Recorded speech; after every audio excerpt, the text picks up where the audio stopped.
Hey, welcome to the traditional and digital stream. Okay, what's today? Today's Monday. Hey, happy Monday, February 20th. So at the moment, actually you can't see this, it's not on your screen that I'm sharing, but I'm scrolling through Google images for Sumatran tigers.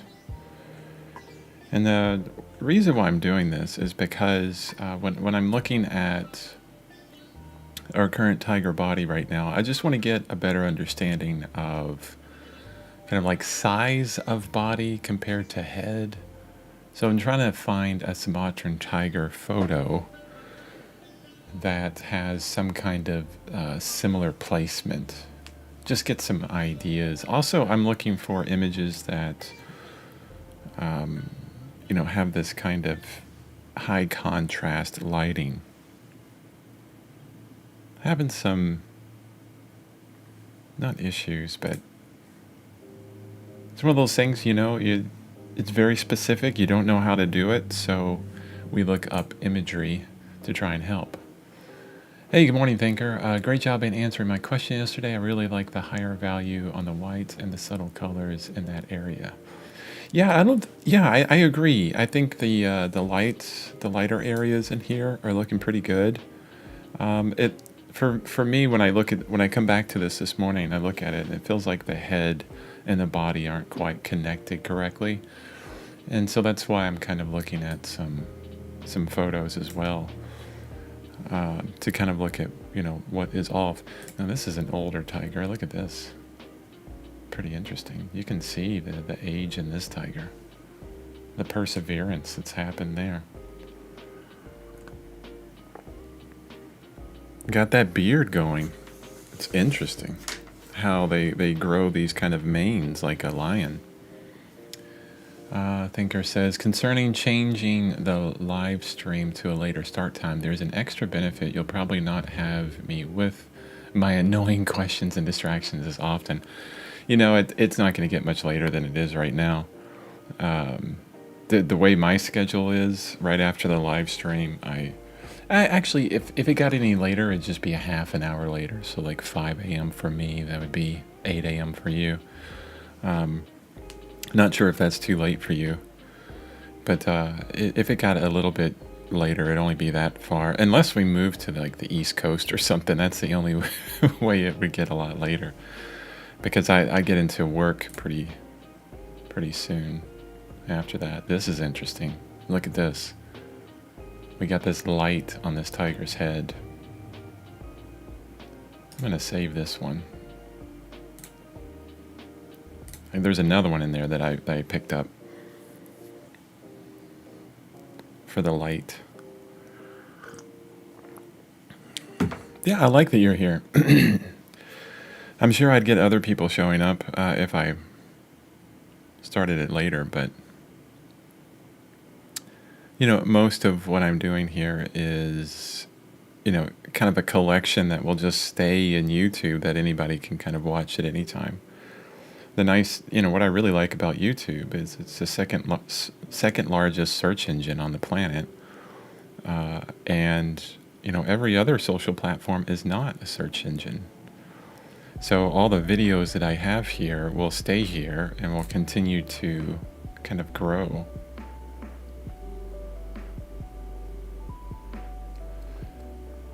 It's interesting how, in some images I look at the Siberian tiger, which is in colder climates and it doesn't look like their fur is thicker, but the Sumatran tigers I look at, assuming this is a Sumatran tiger, even though I search for Sumatran tiger doesn't mean they always come up that way. It looks like a lot of the Sumatran tigers look like they have thicker fur. Maybe it's just longer.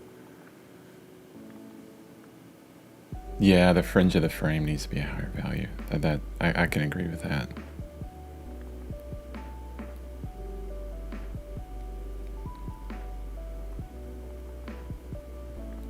So I'm going to scroll through here just a little bit more. See if any of these kind of photos jump out at me as far as what we're looking at.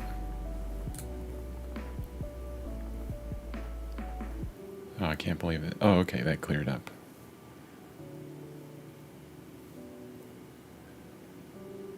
That's really interesting. How the fur here is like so long.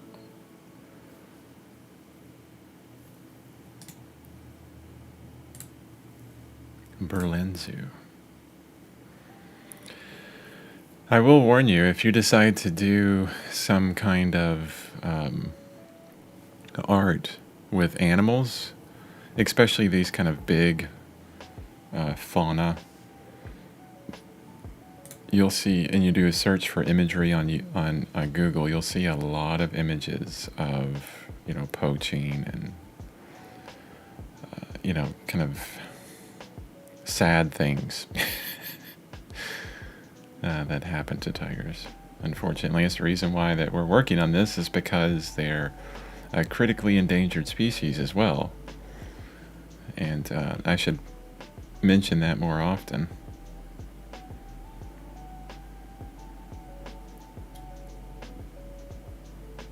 Hopefully one day, maybe if I get a lot larger on YouTube, I could start some kind of charity for, critically endangered species. Depends on if I do more and more. Ooh, that one's a good one. If I do more and more paintings of animals.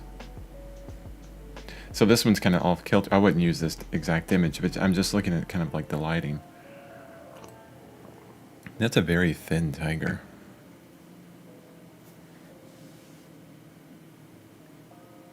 Or a thin looking tiger.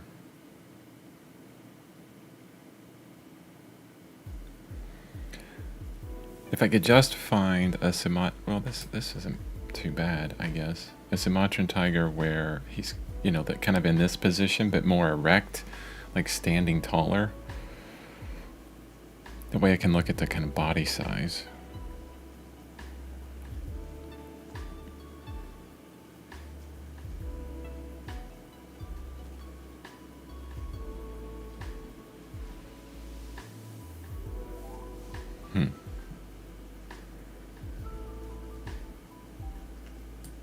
Let's look at Shutterstock. I do enjoy Shutterstock. Actually, I'll just do it here. And we just want photos.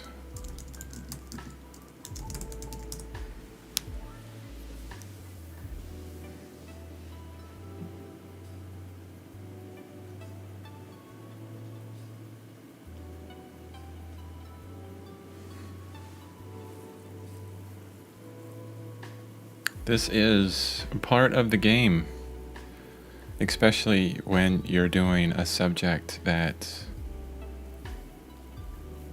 you can't have right in front of you. And really the name of the game in digital art is, you start with just a ton of images off the internet. I mean, it's all digital from beginning to end, honestly. It's kind of archaic now, I feel like, to limit yourself completely to just painting from life. It's kind of like, okay, there's this whole world of information that I'm just going to ignore. This whole, all of this information, this beneficial information that I'm going to ignore. All this stuff that can help me. But because I'm kind of in this old-fashioned idea, I'm just going to ignore it. It sounds kind of ridiculous. That one's close. I feel like we need to expand the body out a bit from the tiger head. Make it just a little bit larger.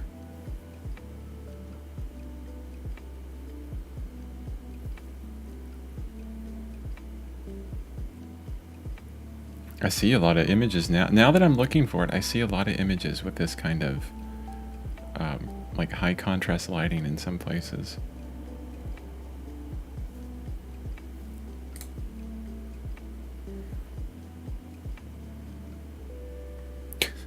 That's funny.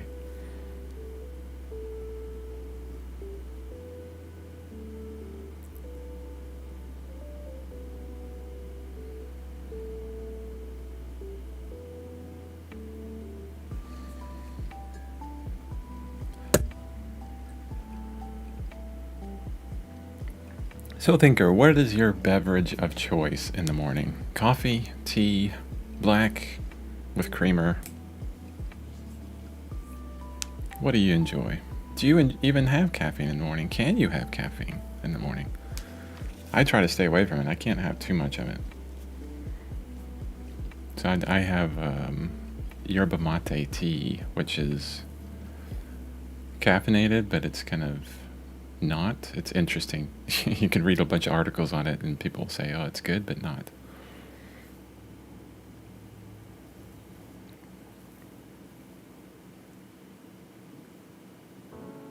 All right. I'm just zombie scrolling now. Let's get to work. I want to open up some more images. Let's open them in our awesome panel here. Where did I put that? I should probably put tool options behind layers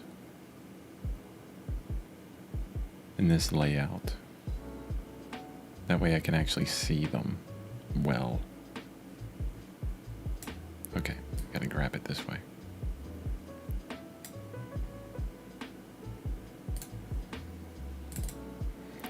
So there's two that I want to add.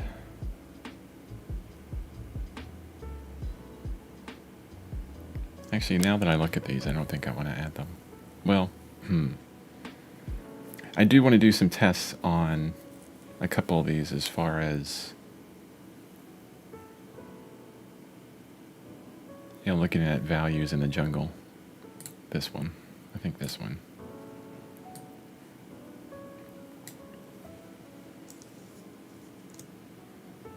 Not really values, but at least like the difference between the light and the dark kind of thing. See what that looks like in real life. Coffee, black. I'm allergic to tea. Really? Allergic? That's crazy.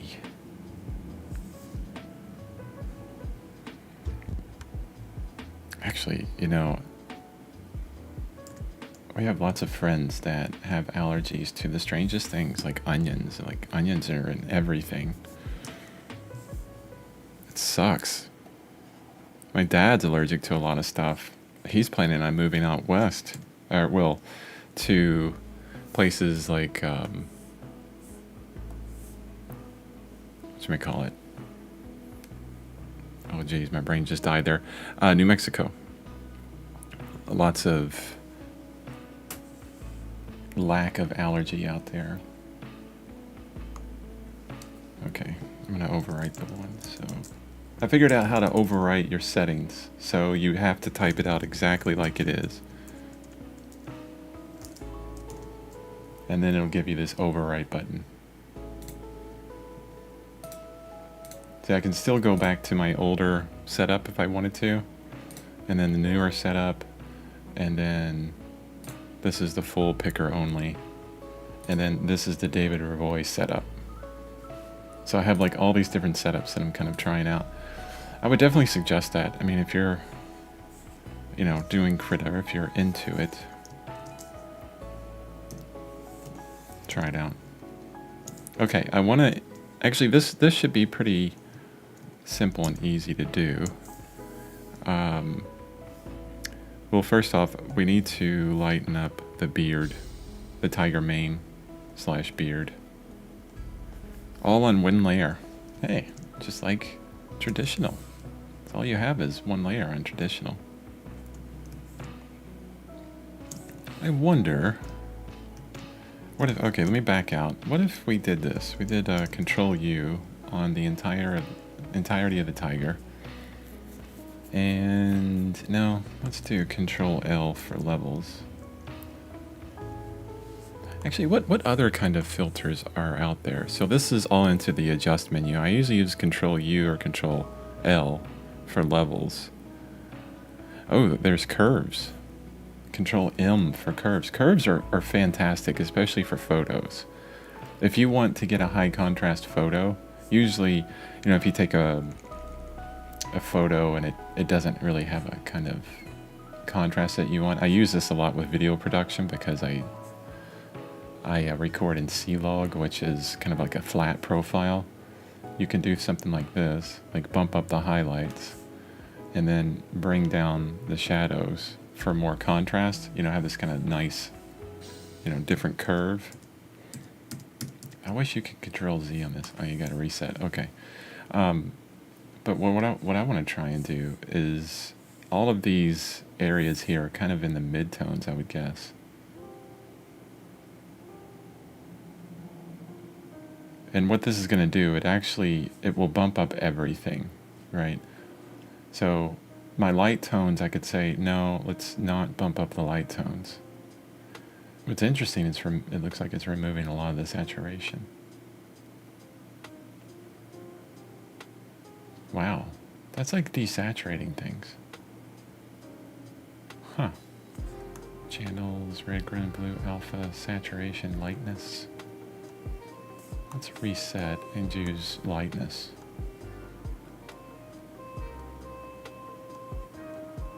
Wow, that changes nothing.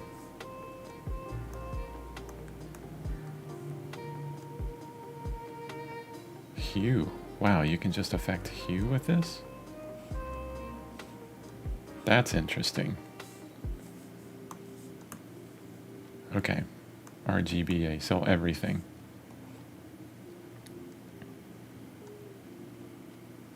I really don't like this because it's actually pulling out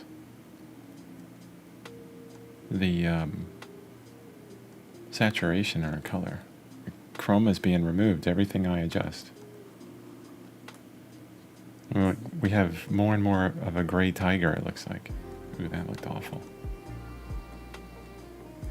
Yeah. Cancel. Okay. We're not going to be able to do it quickly. That's fine. We're going to add more texture. More texture. You know how I am with texture. Let's go 100% so I'm not looking at blurry pixels. Here's our color. Wow, my advanced color picker is tiny. Let's go into the full mode.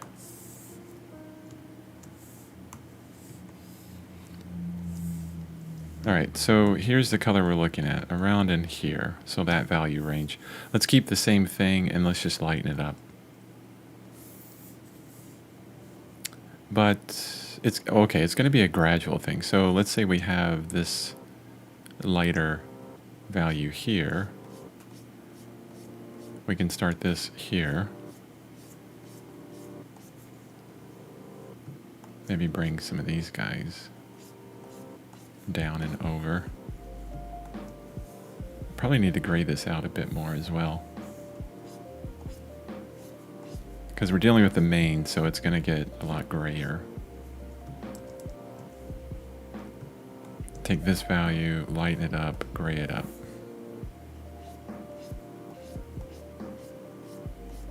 And it'll be lighter up here and, darker down there. So I want this kind of gradation all the way down, but it's going to be lighter than what it is. So bumping up what we have there. That seems like a lot of work to do that, especially in digital. Let's try something different. So we're all on one layer anyways. Maybe that's what I really need to do because this is taking so long. Maybe I really need to kind of try hard to explore, these possible things that we can use digitally to help.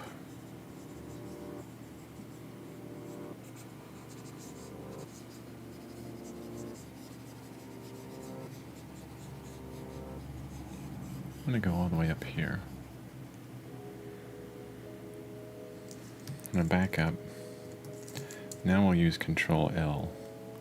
And this should only affect the area where the marching ants are.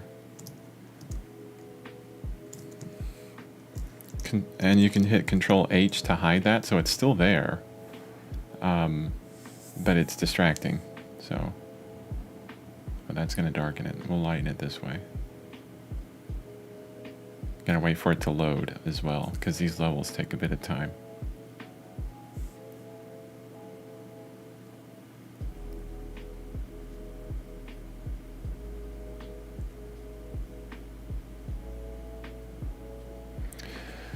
Yeah, there's just something about that. It looks so fake, right? It's got to be with the edges. You know, it just totally destroys all the edges. Okay, we're not going to do that. We're going to do it a different way. What worked before for us was an overlay. Let's go back to my hairbrush. I created a new layer. I put it in overlay. And then I'm going to go for...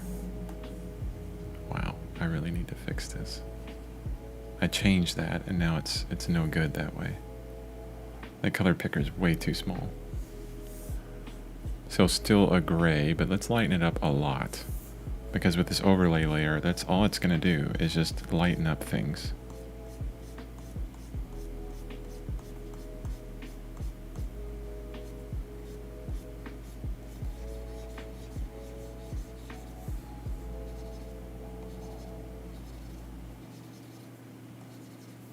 Boy, that's interesting because I don't think the overlay layer works really well on very dark backgrounds.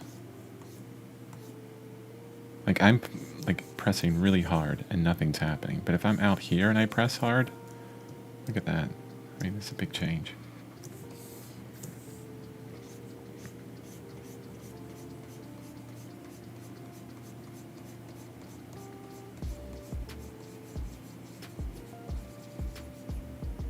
What about using a gradient?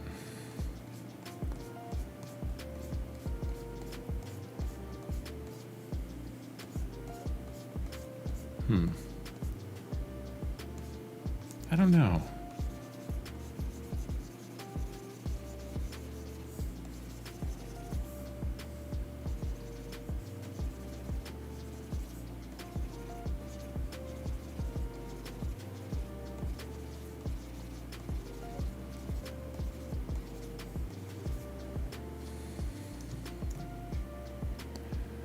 See, that looks much more natural. But it just barely lightened up anything. It is a bit too green, in my opinion. I'm going to warm it up with a yellow. And then we're going to bump up the lightness on it. I'm going to stay out here this time.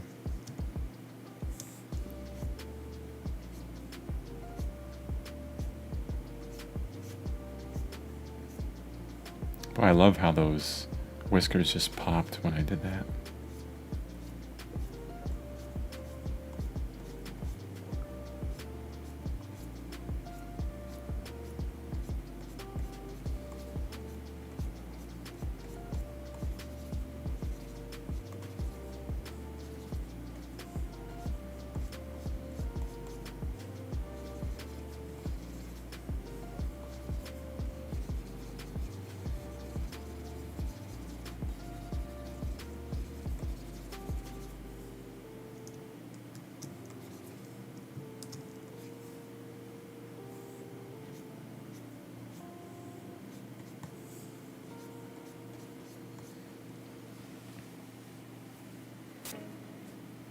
Okay. Now where were we at?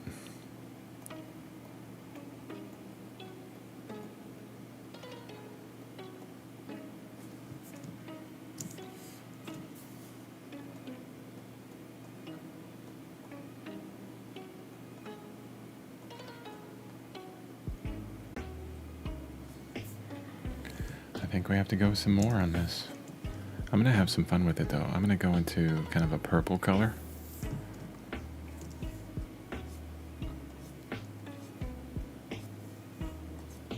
And I think it's these darker values that need to come up a bit too.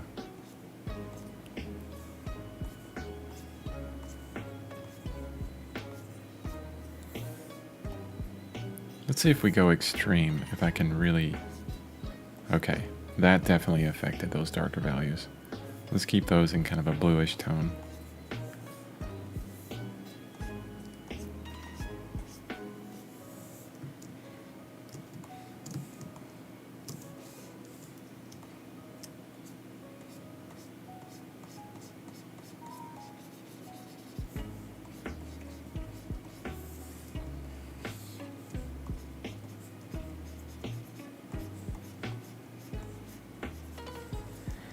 I wonder what a painting would look like if you did nothing but work it up in overlays, like multiple overlay layers.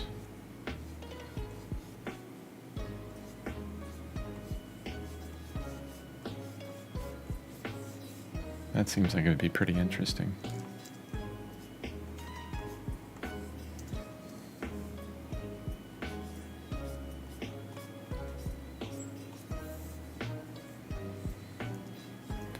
Okay, I'm going to create a new layer and then put it below our overlay.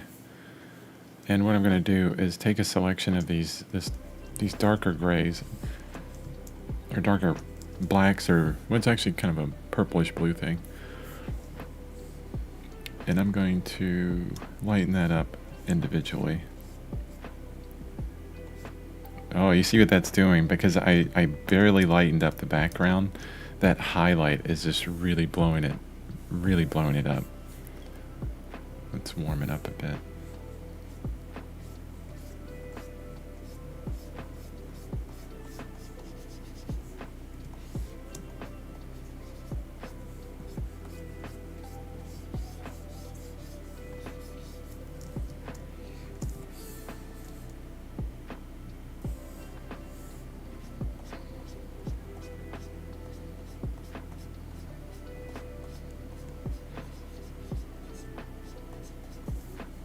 It's interesting how dependent the overlay layer is on what's below it.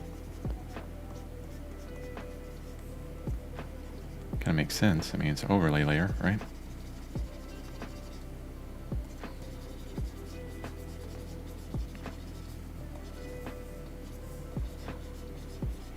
I love all the texture in this. It's probably like way too much, but I like it. So there you go. Okay, that brightened it up a whole bunch. So if we took off these two layers,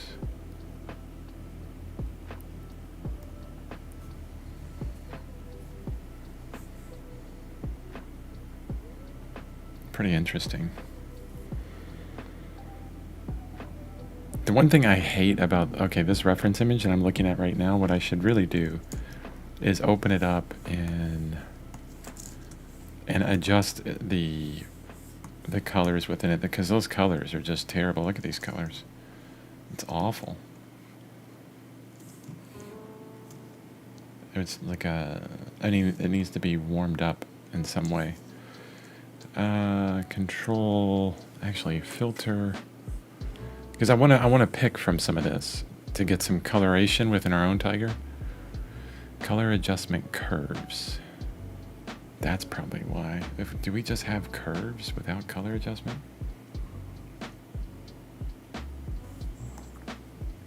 Let's try color balance on this. There's way too many greens and cyans. I want to add in more yellow, more magenta. Whoa. Wow, that's huge. That's in the shadows. Okay, shadows, midtones, highlights.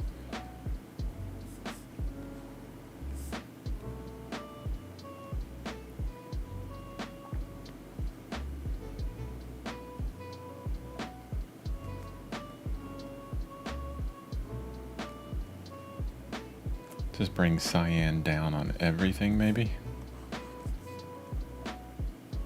Wow.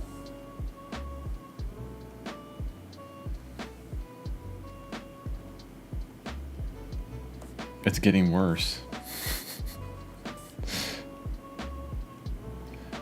How did I bring cyan down and everything else up, yet it looks more cyan?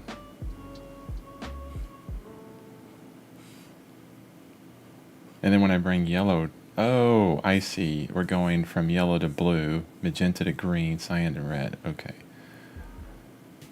Okay, cancel this. Control B was it was. Okay. So I'll go this way for more yellow and magenta. More red. Wow, that's kind of too extreme, really. This is like super tiny adjustments.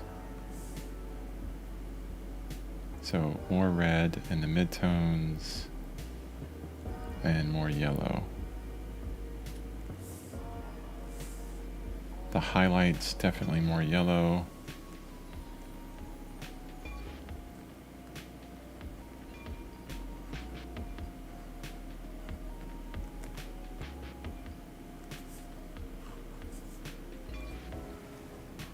And I wonder if I could achieve this a lot faster.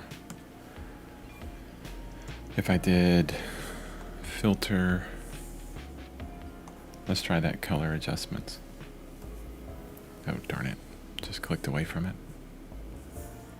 Color adjustment curves. Not on that one.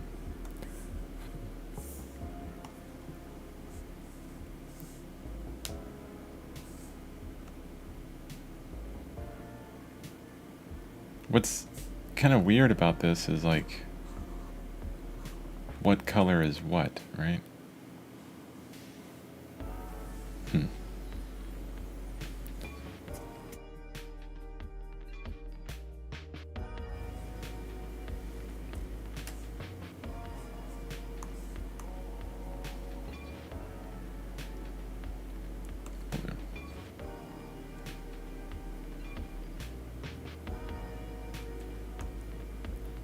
Green.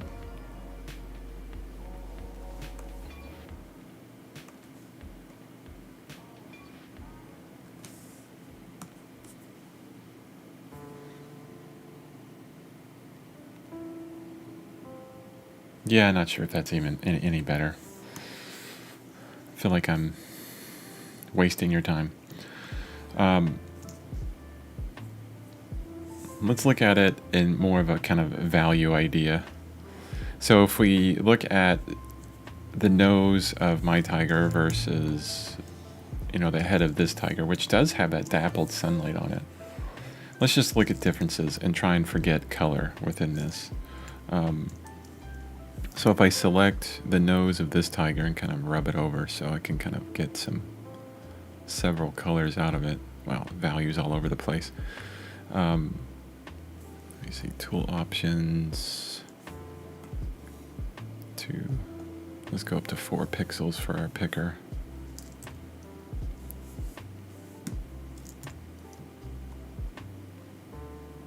Yeah, it's still all over the place. But for the most part, we're down in this kind of area. But if I go, like, even in the darker area of our tiger, we're like halfway up. I mean, so to get that kind of shock of light, the difference has to be pretty great within the darks and lights.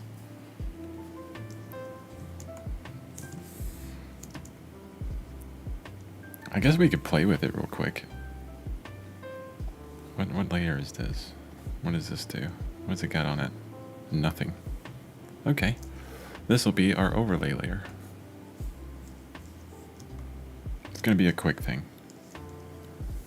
And let's go into... Yeah, keep it warm, but dark.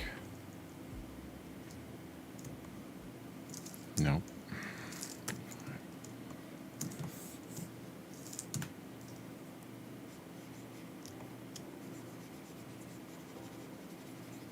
Okay, too much texture with that.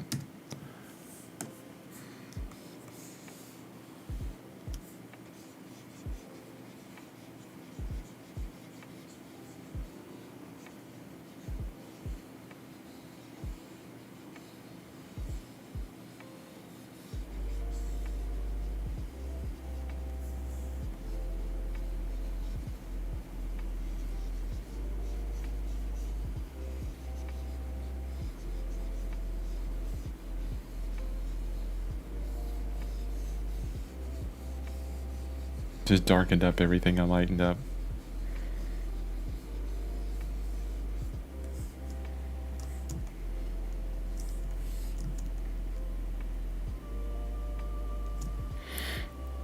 I mean, to get that light to stand out, that's kind of what we would need to do. Also, I mean, it would be great if that overlay could desaturate what's below it too, like pull out some saturation. But honestly, I think that's too dark. It's way too dark. Yeah, I don't like it. I think we'll have this kind of overall light with some of this dappled light. It's kind of noticeable, but not, in some ways. And I think that's fine. All right, let's move on to the body now, finally, Chris. And I'm going to... This is going to be below everything, I think. No, we were working on the body right here. So let's... And that's the stripes. Let's keep those separate. Let's go into the body here.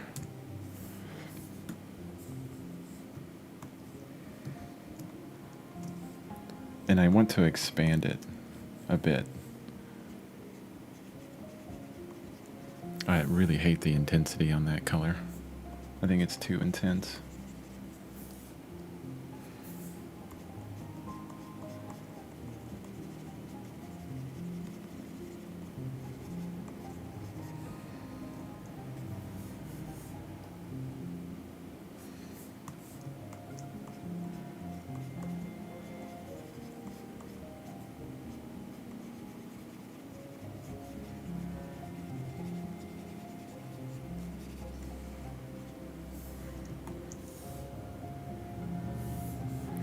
The color picker is too small. I'm making adjustments that are too big.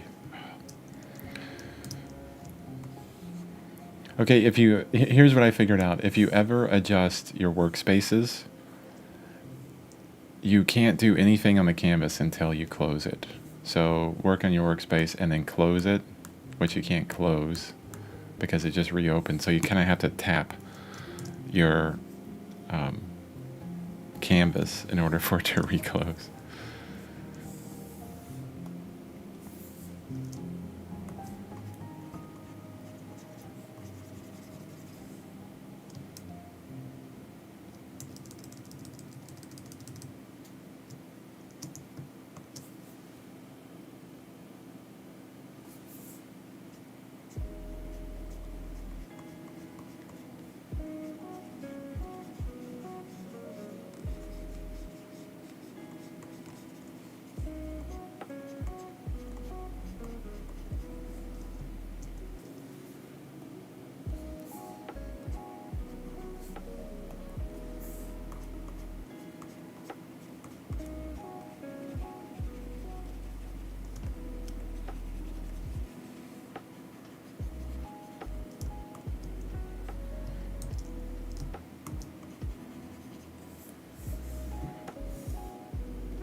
Not really doing a lot of hue changes within this right now. That can come in later. The important thing is, getting the value there. And I need to bring this guy over so that I can see where the fur is going.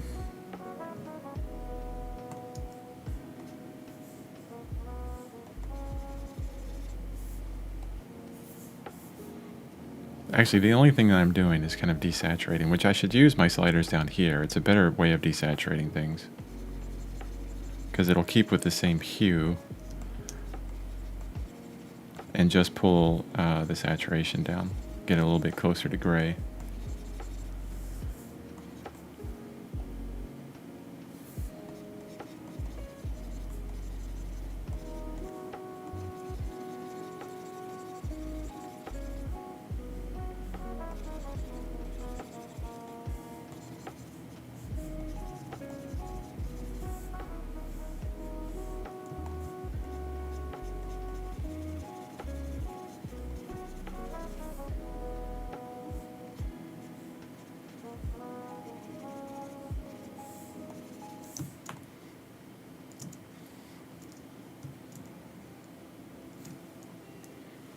Looking a bit shaggy there, buddy.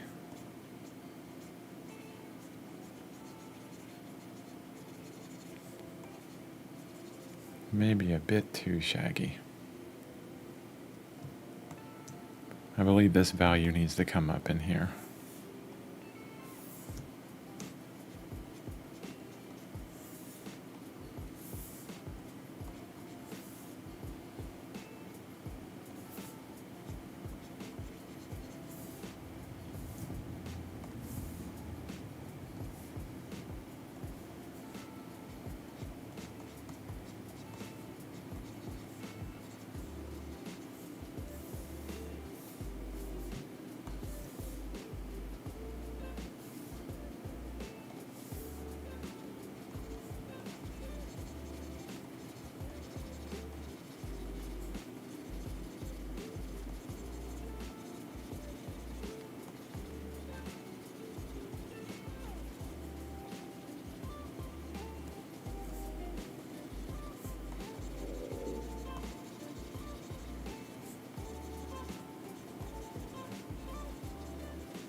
Okay.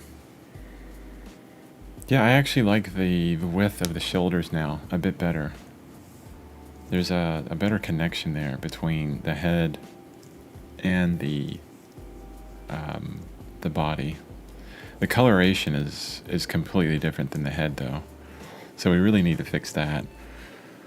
What I'm going to do is go back to this workspace so that I can merge some layers right now. Just want to merge the stripes, because the stripes I have on a different layer, but we need to start getting those kind of pulled in to this background. So I'm going to merge them down so that they're in the same layer and start affecting them along with our the body painting layer that we're doing. And then the other thing I'm going to do is I'm going to start picking colors from up here in the head more than anything to bring those same colors and values down into the body to make that, a better connection with what's up there.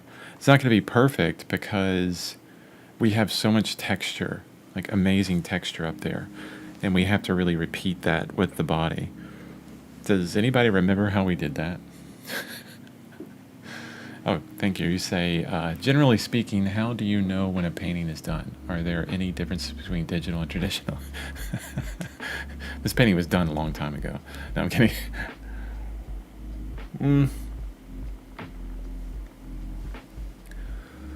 How do I? Okay, I'm a very practical individual, so I need to have some kind, like, it can't be this wishy-washy feeling idea for when a painting's done. And you ask a lot of artists that, and they'll give you that.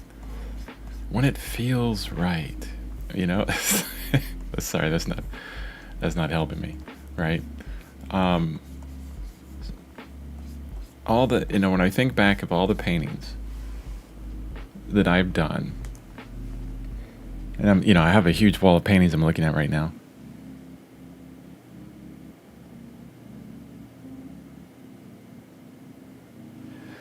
When I look at them, and let's say we look at this painting, and we ask the question,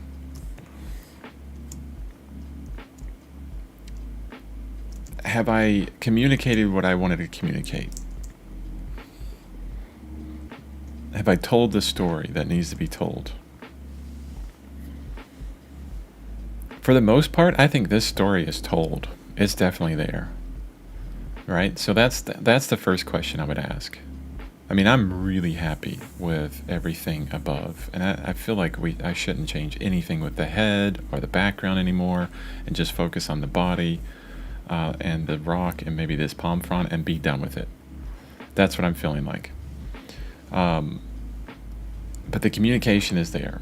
we've brought everything from our design process, our composition, up into something that I think looks really great. The other thing, the next question I would ask, is there anything wrong? Wrong in quotation marks, whatever you think is wrong. And yeah, I see it all over the place. We need to work on the body. It doesn't match the head. You can tell it's not done, right? It doesn't have that look of being worked that I like. The rock is just kind of thrown in there. This palm frond doesn't have any coloration to it. It looks like just a gradation of one type of green. So when you can still list those things in a broad sense, then you have work to do.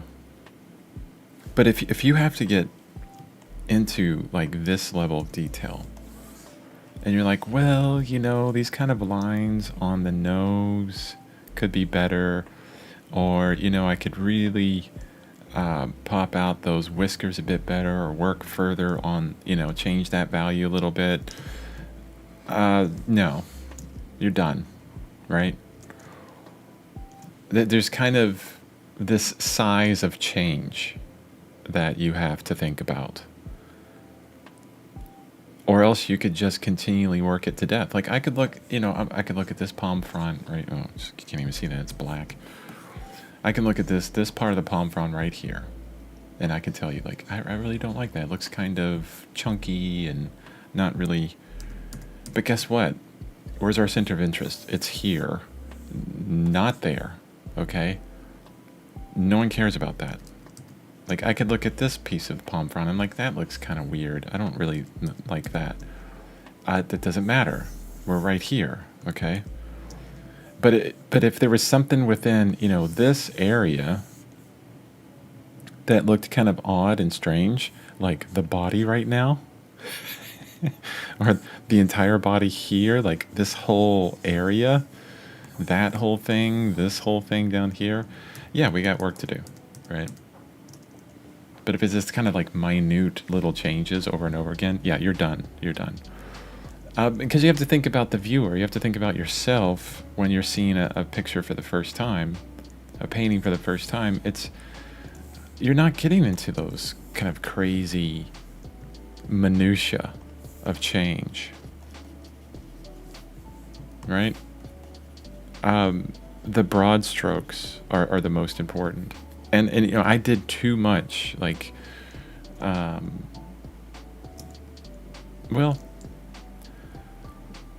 here's where it goes on a feeling.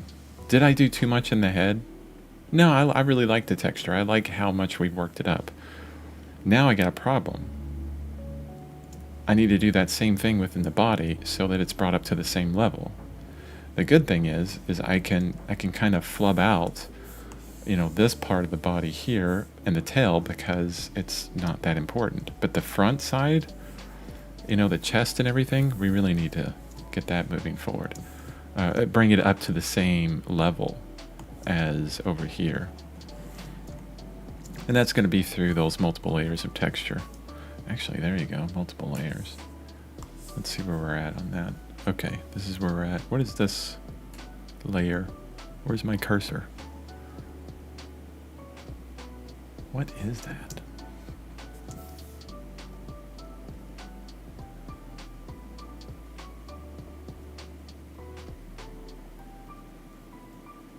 Oh, it's some tiny little speck down here of change.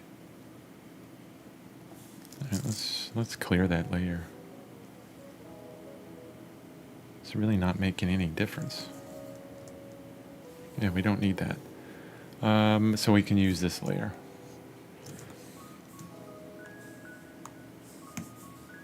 That's really annoying. And we're going to start doing some overlays.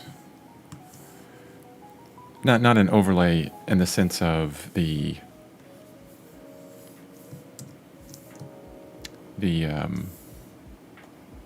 layer is set to overlay, but overlay in sense of, kind of texture, just working up this texture. Why does that look so blue?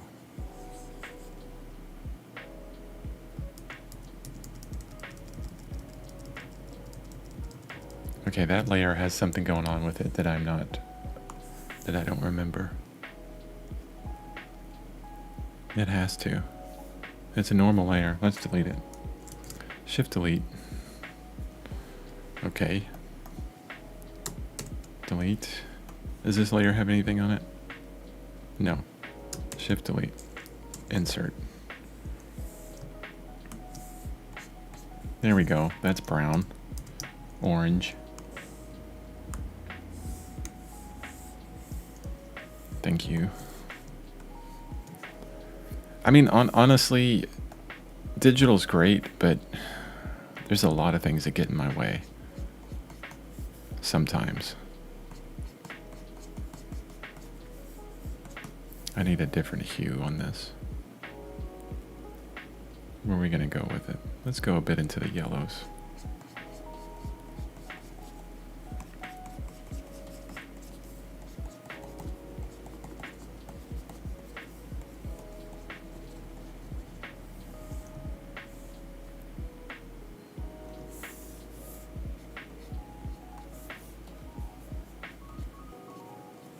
And I'm also going to have to paint the beard over on this again.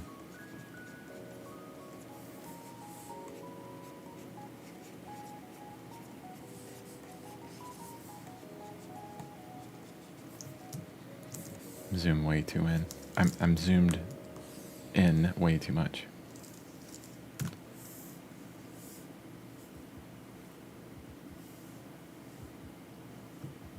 There's going to be a lot of gray down here. Let's pick out one of these grays.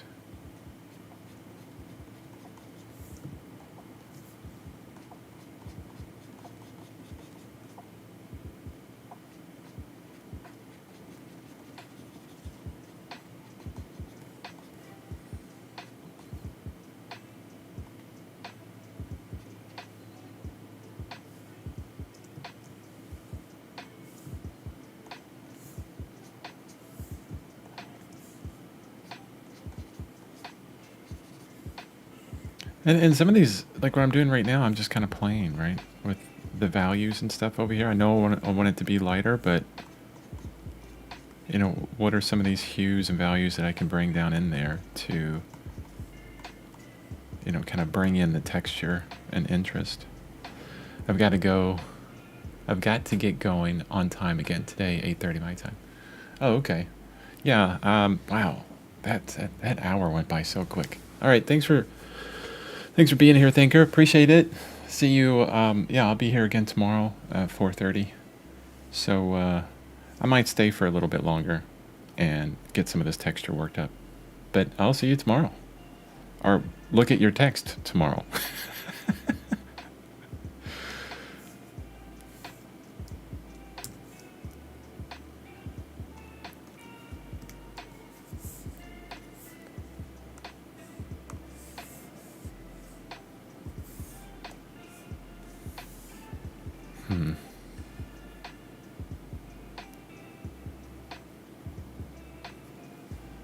I'm going to try something different with this layout because the tiny color picker is just not working for me.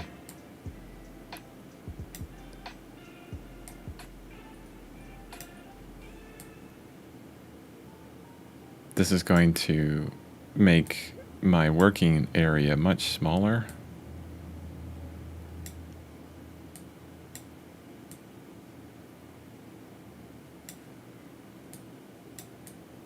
But I can always move this picker around if I need to. Just kind of keep it out like this so it's big. So this way I have layers and everything there.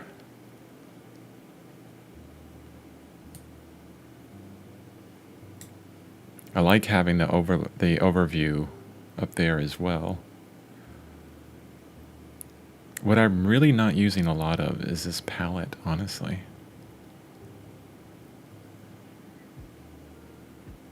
Yeah, I think I'm going to merge the palette in with this area.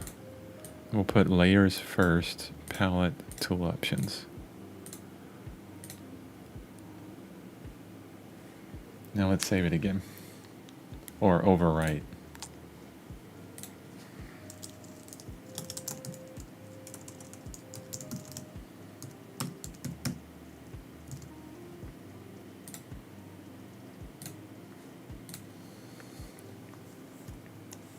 All right, much better, I think. Because I need to be able to switch to some of these layers really quickly. There, that's the shag that I want to trim down right now. I'm going to go into a very small brush and get detailed on this because it's a bit too shaggy. Oh, one more thing. I'm sure you've noticed the body is too orange compared to the brown of the head. Yes, yes. It's, yeah, definitely.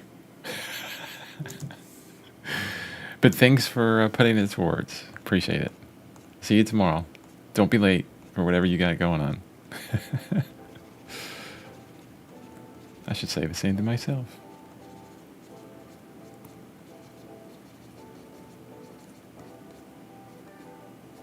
So I'm just using an eraser to kind of pull this texture on down a bit.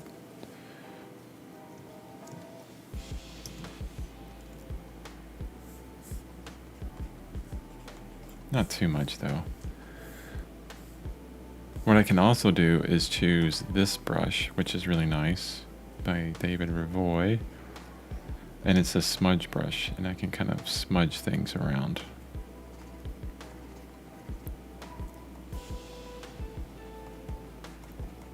It's a good way to kind of introduce texture if you want.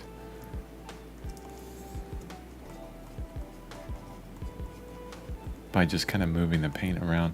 We could do it with these stripes that I merged in, kind of begin kind of smudging some of their textures around and making them part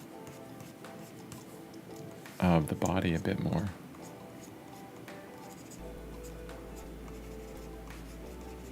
Not sure if I like that.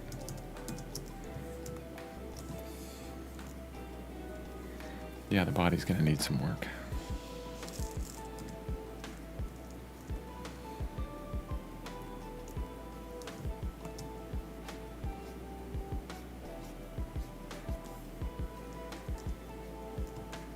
Maybe an overall approach. So we're right here with this orange saturation within the body. And we want to bring it down a notch, so less saturated, so we can change this slider that I have set up, and that will bring it down.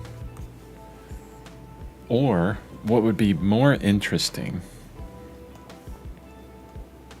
is if we use this layer here and we think about what is a color, like in paint, that you would mix with orange to desaturate it? It would be whatever's opposite of it on the color wheel.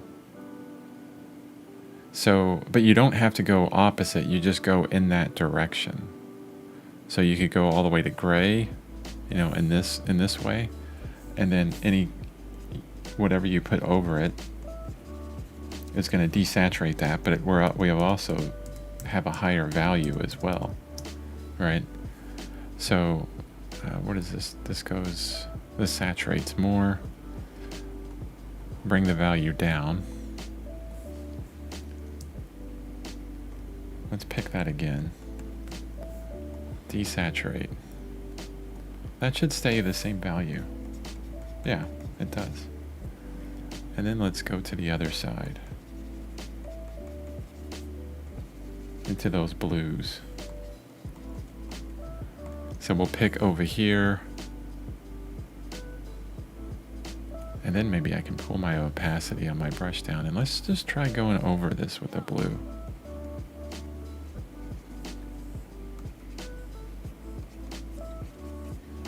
Yeah, not really liking that.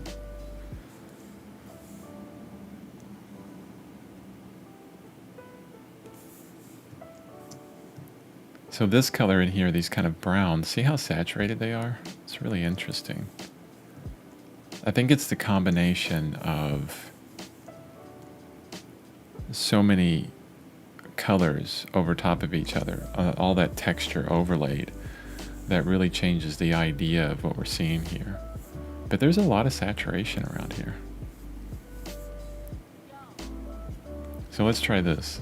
Let's go with this kind of darker saturated orange color, which will look like a brown, as, you know, a very subtle overlay. I still have my opacity on my brush way down. And I'm just hitting a lot of this with strokes, but not all of it. Looking over here at this tiger, I can see that we have some opportunities. Like I can darken this up, gray it out, and introduce kind of a shadow shape over here to really get, you know, a nice turn in that form. Maybe right in here as well.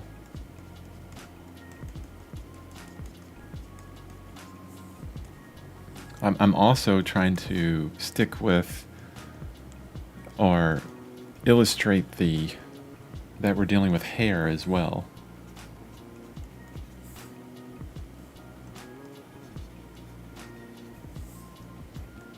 And then let's move further down.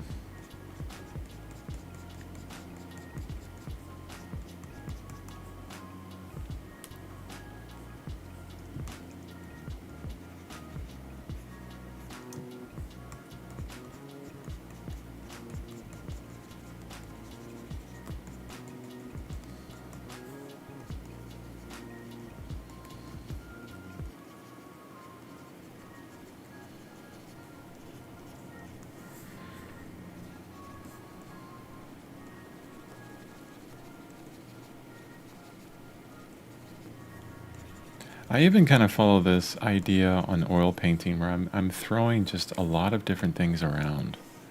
Let's get kind of like a yellow color. Let's go stupid yellow on that.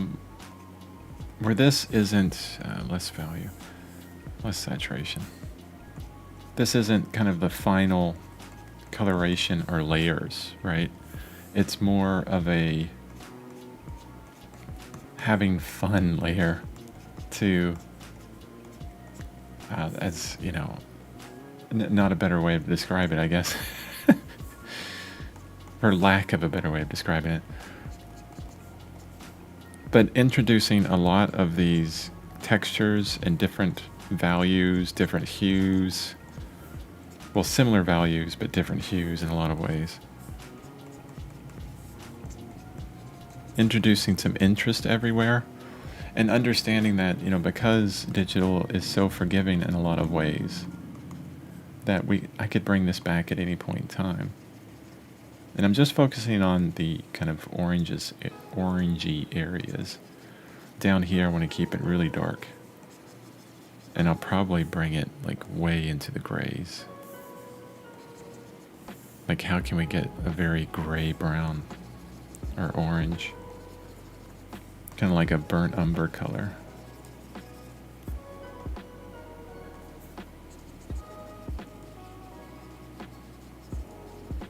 This is like a block-in layer, kind of establishing some ideas. Some of it, maybe all of it, we'll throw away.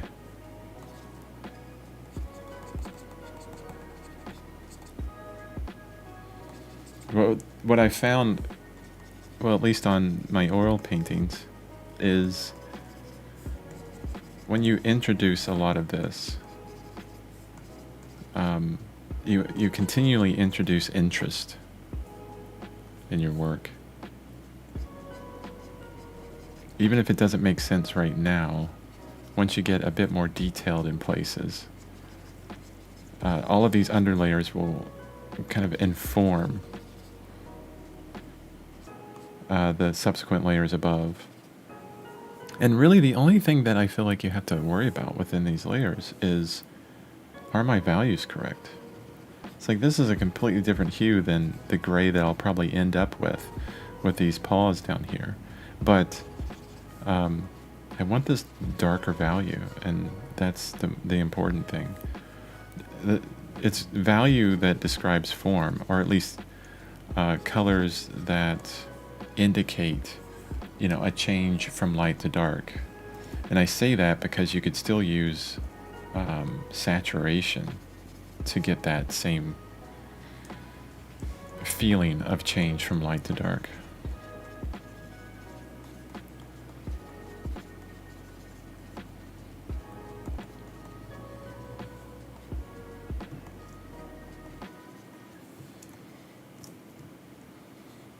See, it's getting a little bit, it's getting closer and closer to looking like it's at, the body's actually connected to the head. Let's play real quick way out here by adding in some dappled sunlight right down here. Maybe even like a crazy white. Are we going to keep that? Maybe, maybe not. Never know. And then it can jump into something like that right here.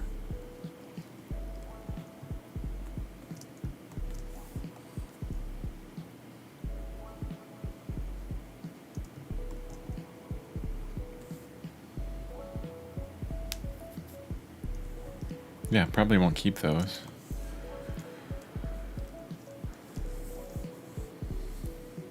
And the one thing I'm noticing is, I've been working fairly large, zoomed out. So a lot of these textures are too large, this kind of size texture.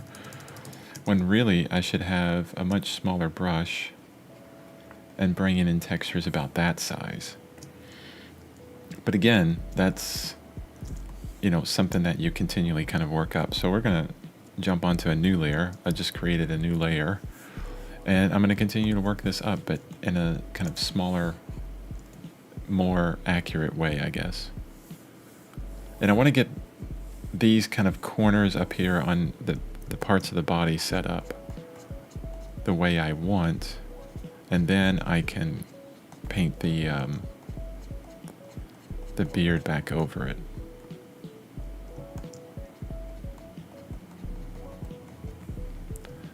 And I want to make sure that I pull a lot of these greens and things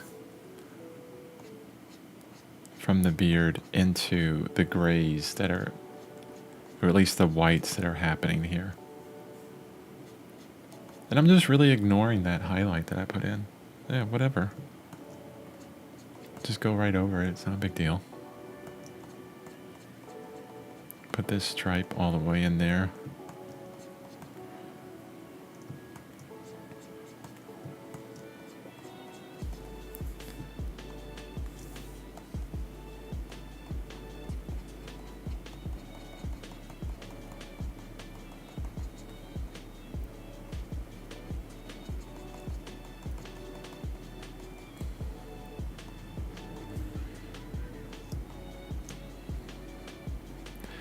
The one thing about brushes that you kind of have to understand is, depending on size, they work very differently. So digital brushes, when they're made for a certain size, there's a reason for that. For example, this hairbrush, it works really well at this size, but as soon as you decrease it, especially to a very small size, you'll find that, it's not really putting down the paint similarly to, what it was before.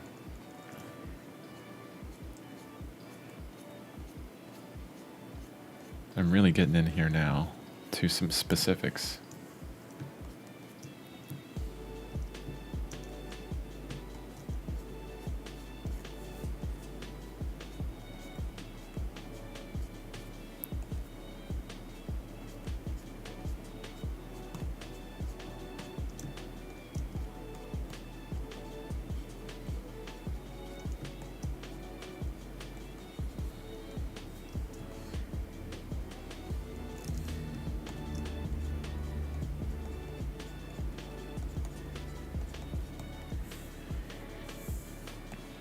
What I need is a magenta. Just get a value. Let's bring it there. It's nice purple color. Bring it over into magenta a little bit.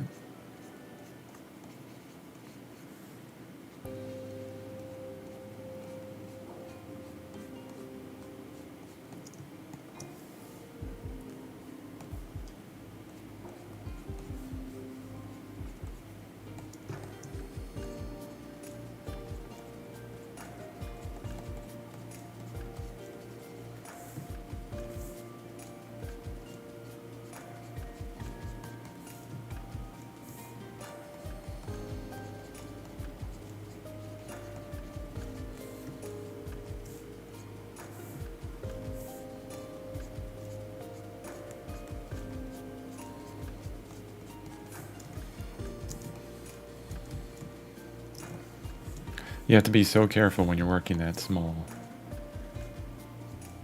There's so many chances of bringing too much detail into an area that means nothing and wasting a lot of time.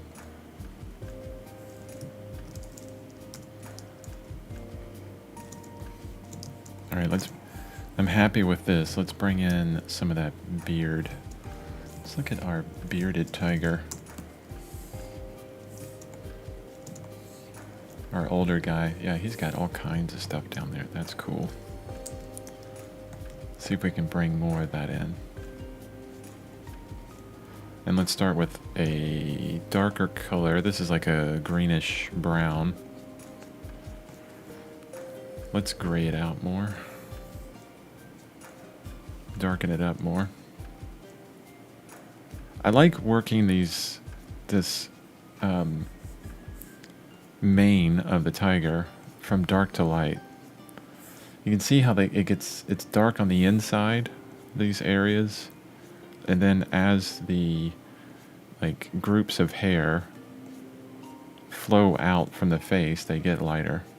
So start dark and then do this. Maybe introduce a little bit of orange into it.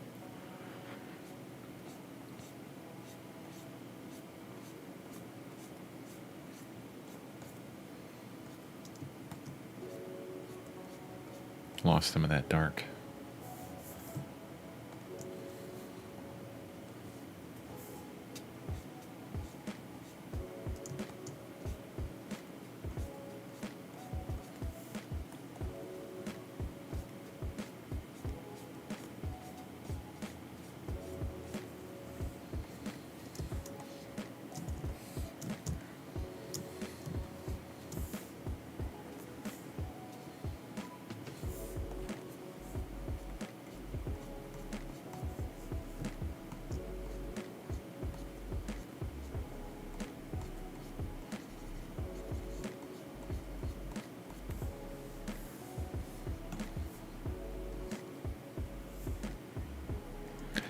The smudge brushes are interesting because, let me show you this. I need to really zoom in to show you this. So there's all this texture that I've built up with that brush. And let's say I want to smudge, and is it called a smudge brush or like a blender brush? Yeah, smudge, whatever. When I want to increase the level or the subtlety from light to dark, maybe I can smudge this one way and then the other. What you'll notice is that you also blend. You have less texture there. Let me back it up. And I would always kind of lean, well, at least in my opinion, for what I like, I would lean towards introducing more texture than getting rid of it in that way. There's a tendency, especially on digital, if you do too much of that kind of blending, it just looks kind of lifeless and fake. Yeah, I need to bring down the texture a bit on here. It's just too textural right now. So guess what? What I was just talking about of this kind of reducing texture, these smudge brushes? Perfect. I need to reduce texture. So let's see if we can smudge it down a bit to reduce that texture. See how that works. Maybe even a smaller brush. Yeah, this works completely different when it's really small. It doesn't work at all, it seems like.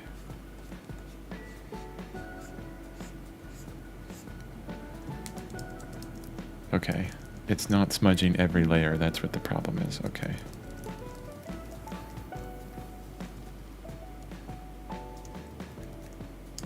Just those top layers.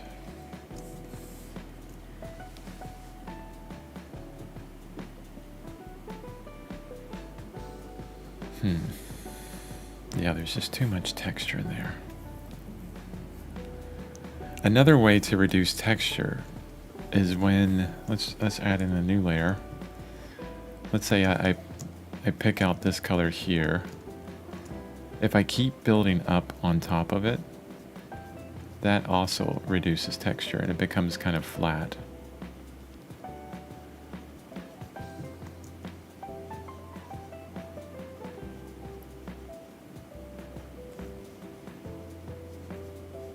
And then the question I have here, is it edge texture that's the problem?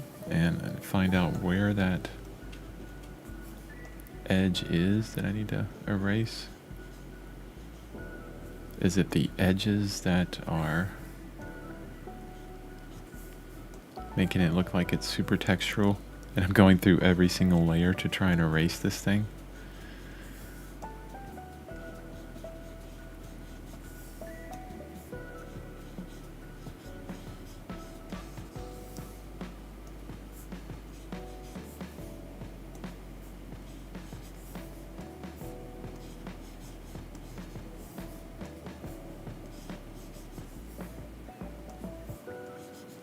Nope.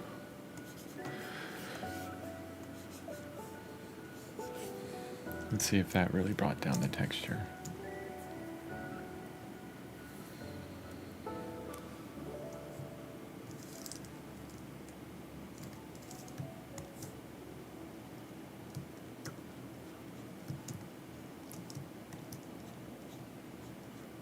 I think it did. I really think it did.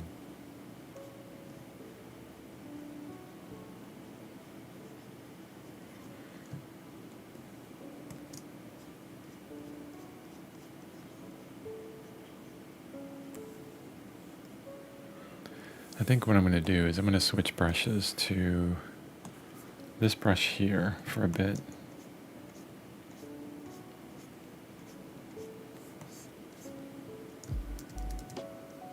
And what I'll do is I'll go into it and I will add scatter to it at 30%. And then there is something else. I think pattern. Yeah, I want to do a random offset on the pattern.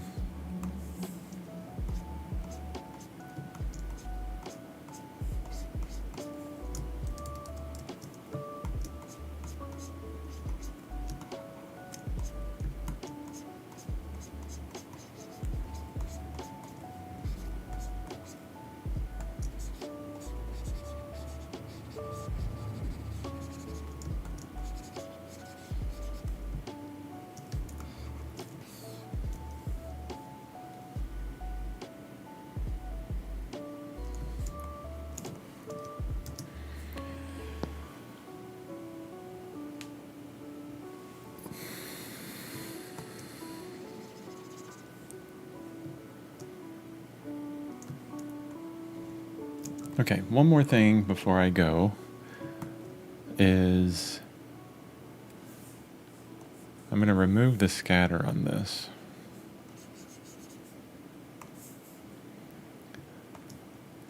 And I'm going to bring a lot of this, kind of blend in this stripe a bit more.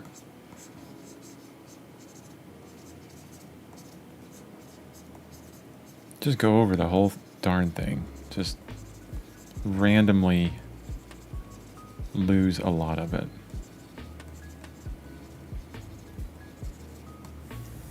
Back to my hairbrush.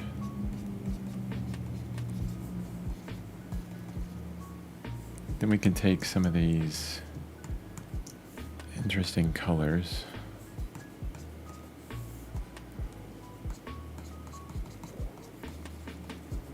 Introduce those in some places.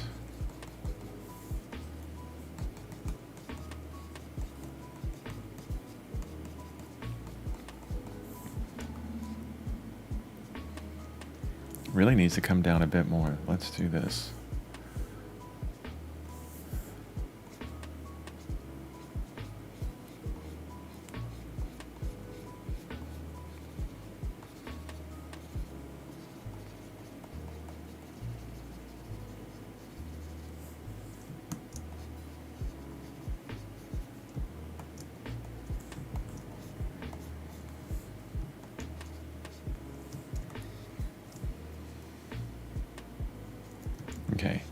Now we can reintroduce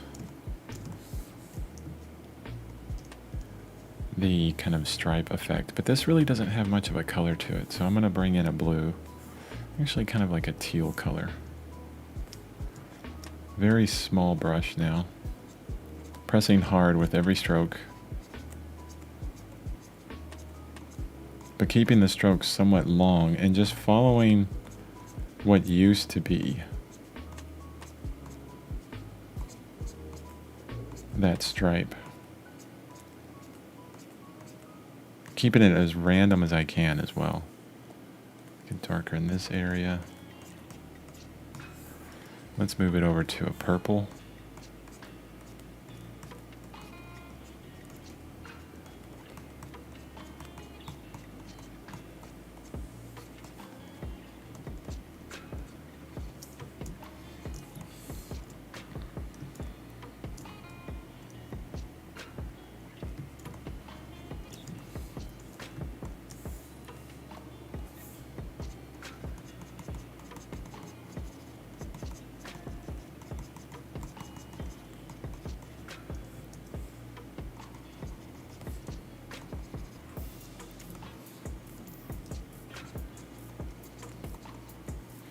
What's interesting, if you look at the tiger on the right, you have all of these kind of, it's not a perfect stripe.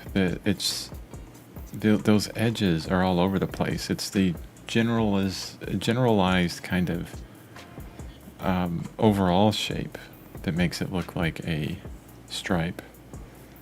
I mean, we have these little dark shapes that go all up in there and into places. Makes things a bit, much more interesting. Yeah, I mean, that looks much more natural. Or just more natural. We don't need the much more. English is my first language.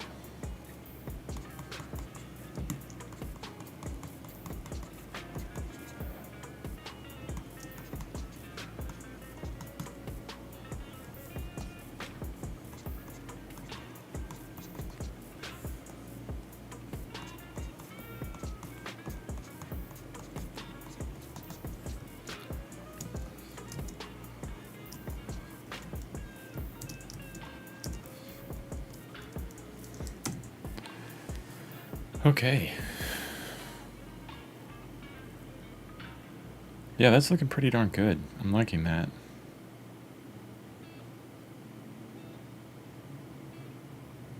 I kind of want a bit of that texture back over here, though.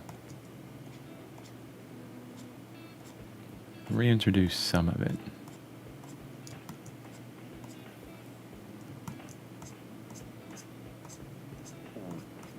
And gonna play with some light over here. Oof, that's super saturated to see what it looks like.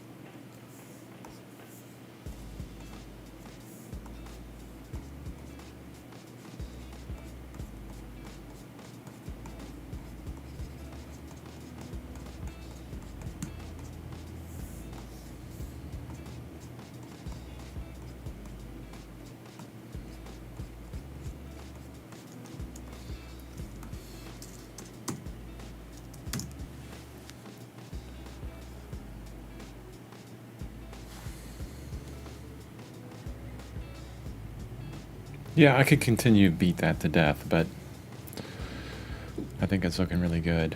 I think just right here on this left edge of the tiger is looking pretty good. And I'll just continually follow that same process throughout. As I look at it, it's really nice to constantly zoom in and out because you can get an understanding of the whole a bit better. And what I'm seeing is that this kind of overall shadow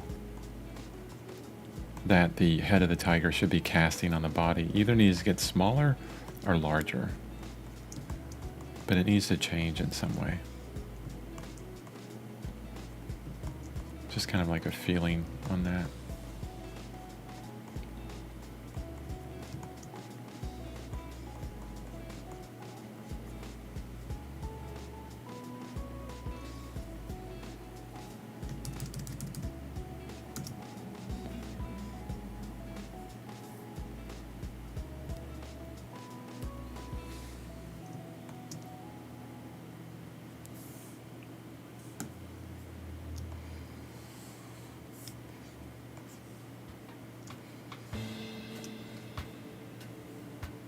Oof, no.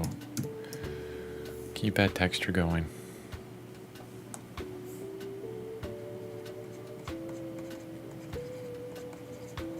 I'm really going way over my time right now.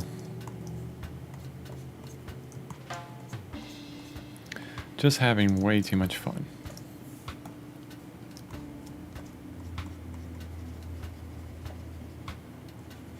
And it's just me.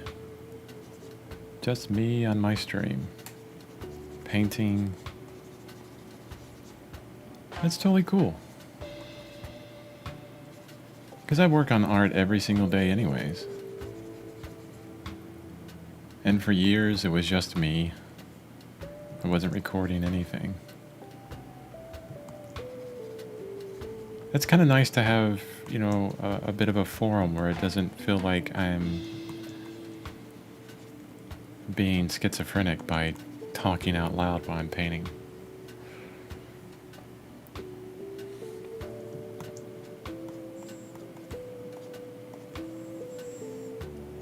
All right, there we are, 6 a.m. for me.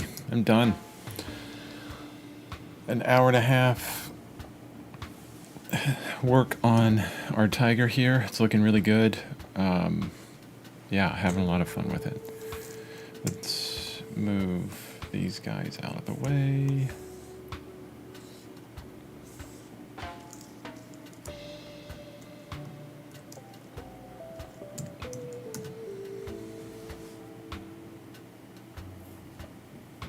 Oh man, I can't wait to get this into an oil painting. Oral. I always say oral for some reason. Could be my Kentucky roots. But anyway, okay. It's 6 a.m. My stomach is growling because I'm hungry. It's time for me to get some breakfast. Thank you for joining me for this hour and a half live stream. I've got a lot done on this tiger, and I'm going to focus tomorrow on just the body and continuing with this. And hopefully we can get most of the chest done tomorrow. And then the next day, the feet. I would like for the end of this week for the tiger to be completely finished. And then we can jump down to the rock and then the palm front and then be done. And then it's going to be me trying to figure out how to do a live stream setup with oil paint. All right, with all that being said, I'll see you tomorrow.